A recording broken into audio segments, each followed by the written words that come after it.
नमस्कार. ABP 24 तासमध्ये आपले सहर्ष स्वागत करत आहात. आपण पाहत आहात ABP 24 तास. नवनवीन व्हिडिओ पाहण्यासाठी आमच्या चॅनेलला सबस्क्राईब, लाईक, शेअर करा. धन्यवाद. परेश्वरा बंगल्यावर आले. सगळीकडे मातम होता. पुढे माग सर. आपण सर्वजण ढळाढळा रडत होता. पण त्यानंतर काय झालं हे क्वचितच कोणाला माहिती आहे.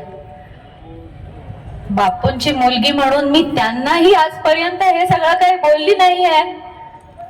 बोलण्याची हिंमत नाही, ते विचार करण्याचीही माझी हिंमत कधी होत नाही. कधी तो विचार आला तर मी झटकून देते. आपल्याला सर्वांना माहिती आहे बापूंनी कार्डियाक ॲम्ब्युलन्सने प्रचार केला. पण ऑक्टोबर 2024 नंतर त्यांची प्रकृती इतकी खालावली होती की डॉक्टरने त्यांना लगेच बायपास करायला सांगितलेली. आम्ही घरचे मागे लागलो, पण त्यांची काय ती तयारी नव्हती. शेवटी 2 महिने उलटले. माझ्या छोट्या भावाचं लग्न मी करून देतो. कुठेतरी मनात त्यांना भीती होती, माझं उद्या काय होईल हे माहिती नाही. त्याचा साखरपुडा आम्ही केला. शेवटी त्यांची परिस्थिती इतकी वाईट होती की 8 जानेवारी 2024 ला त्यांना ब्रीच कँडीच्या इमर्जन्सी डिपार्टमेंट मध्ये प्रकृती अतिशय जास्त खालावल्यामुळे ऍडमिट केलं. बायपास होऊ शकत नाही असं डॉक्टरांनी सांगितलं. 16 जानेवारीला बायपास झाली. मी डॉक्टर आहे. सगळे हार्टचे रिपोर्ट मला समजतात. त्या रिपोर्टवर कोणाची वाचण्याची शक्यता किती आहे हेही मला खूप चांगलं समजतं. ते रिपोर्ट बघितले. डॉक्टरांनी त्यांना सकाळी आत घेतलं ऑपरेशनला. भट्टाचार्य नावाचे एशिया खंडातले सगळ्यात मोठे कार्डियाक सर्जन आहेत.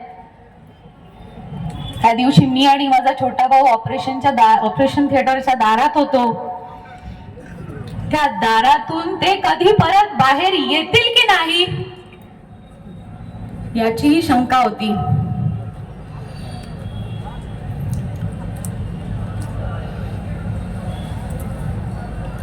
जनरली बायपासचा पेशंट ऑपरेशन झाल्यावर 24 तासात शुद्धीवर येतो. पहिला दिवस गेला. म्हटलं ठीक आहे, नॉर्मल पेशंट असेच येतात शुद्धीवर, आपण वाट बघूया. त्यांचा हार्ट काम करत नव्हतं. एओर्टिक बबल नावाचा सपोर्ट होता. त्यांच्या किडन्या काम करत नव्हत्या. त्यांचं कंटिन्युअस डायलिसिस चालू होतं. ते व्हेंटिलेटरवर होते, म्हणजे त्यांची फुफ्फुसही सपोर्टवर होती. त्यांना जवळजवळ 20 बॉटल रक्त चढवण्यात आलं आणि 50 फ्रेश फ्रोझन प्लाझ्मा चढवण्यात आले. दुसरा दिवस गेला, तिसरा दिवस गेला. शुद्ध तर सोडा, एकही लाईफ सपोर्ट देखील काढला गेला नव्हता. चौथ्या दिवशी सकाळी मी हॉस्पिटलमध्ये पोहोचली. 4 दिवस त्यांचे डोळे उघडले नव्हते. 4 दिवस तो हात हलला नव्हता. तर चौथ्या दिवशी कुठेतरी माझाही विश्वास डगमगला. आणि शेवटी आता आपण काही करू शकत नाही, तर मी सिद्धिविनायकाच्या मंदिरात गेली. तिथे एक मूर्ती घेतली. ती त्यांच्या डोक्याजवळ ठेवून आता जे होईल ते होईल हा विचार करून मी 2 ते 3 तासात हॉस्पिटलमध्ये परत आली. तर चमत्कार झाला. त्या हॉस्पिटलच्या आयसीयूच्या बेडवरून उचलून खाली उतरून युरिनची बॅग हातात पकडून मी विजय दीनानाथ चव्हाण आहे आणि मी माझं आयुष्य त्या अग्निपथच्या विजय दीनानाथ चव्हाण प्रमाणे जगत आलो आणि कसाच जगणार असं त्यांनी सांगितलं. हा चमत्कार हा तुमच्या सगळ्यांच्या आशीर्वादाने झाला. बापू माझे वडील नक्की असतील, पण आमच्यापेक्षा 100 पट प्रेम हे त्यांनी तुमच्यावर केलंय. ते नेहमी म्हणतात हे पुरंदर मधली सगळी माझी मुलं आहेत, माझं त्यांच्यावर माझ्या मुलांपेक्षाही जास्त प्रेम आहे. मग आज ही तुमची बहीण तुम्हाला साथ घालते. माझ्या भावांना साथ घालते, माझ्या माता भगिनींना साथ घालते की हा बापूंचा पुनर्जन्म माझ्यासाठी नाही झाला, तो पुरंदर आणि हवेलीच्या जनतेसाठी, तुमच्या विकासासाठी आणि तुम्हाला पुढे घेऊन जाण्यासाठी झालाय.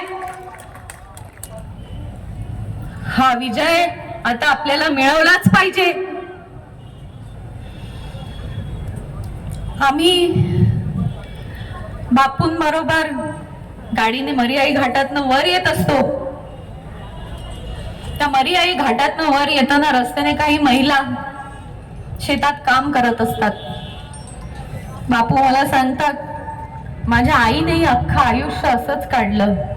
किती त्रास आहे या महिलांच्या आयुष्यात. सकाळी 7 पासून ते रात्री 10, 11, 12 पर्यंत त्या काम करतात, सेवा करतात. असाच विचार कदाचित माननीय मुख्यमंत्री आणि त्यांचे हे सहकारी यांनी केला आणि म्हणून आज लाडकी बहीण योजना आपल्या सर्वांसाठी त्यांनी केली.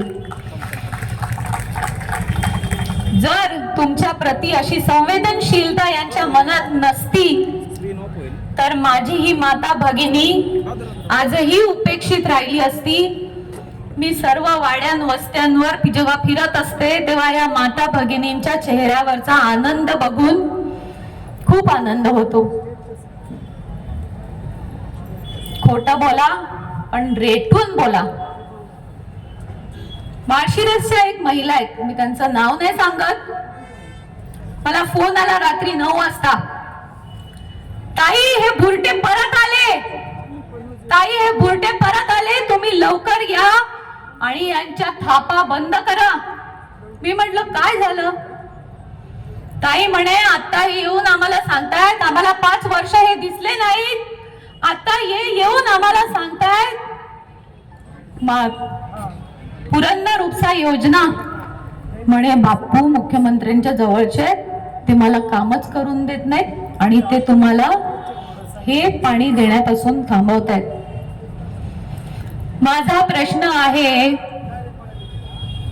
2019 पर्यंत पहिली तर ती क्रॉस सबसिडी बापूंनी केली. 19% पाणी त्यांनी दिलं. 2019 पर्यंत जोपर्यंत बापू होते सर्वांना माहिती आहे पाण्याचा कुठलाही त्रास झाला नाही. पण जसंच सरकार बदललं आणि महाविकास आघाडीचं सरकार आलं, त्यांनी 3 पट विजेचं बिल केलं आणि आजही माळशिरस या भागातली पाण्याची तणतण आपल्या सर्वांना माहिती आहे. मग मला सांगा, तेव्हा 3 पट बिल केलं तेव्हा तुम्ही झोपले होते का? 52 कोटी या योजनेच्या मेंटेनन्स साठी दिलं, त्याचं तुम्ही काय केलं? त्याचा भ्रष्टाचार केला. पंप निकामी झाले, ते पंप रिप्लेस करायला पाहिजे ही दूरदृष्टीही या नेत्यांमध्ये नाही. आणि 5 वर्ष 5 विधानसभा तुम्ही झोपा काढून आज ते बुरटे खोटं बोला पण रेटून बोला म्हणून तुम्ही गावात जाऊन पोहोचलेले आहात. फुरसुंगी उरळी देवाची आणि त्याबरोबरची काही गावं महानगरपालिकेत गेली. त्यांचा टॅक्सचा प्रश्न मोठा होता.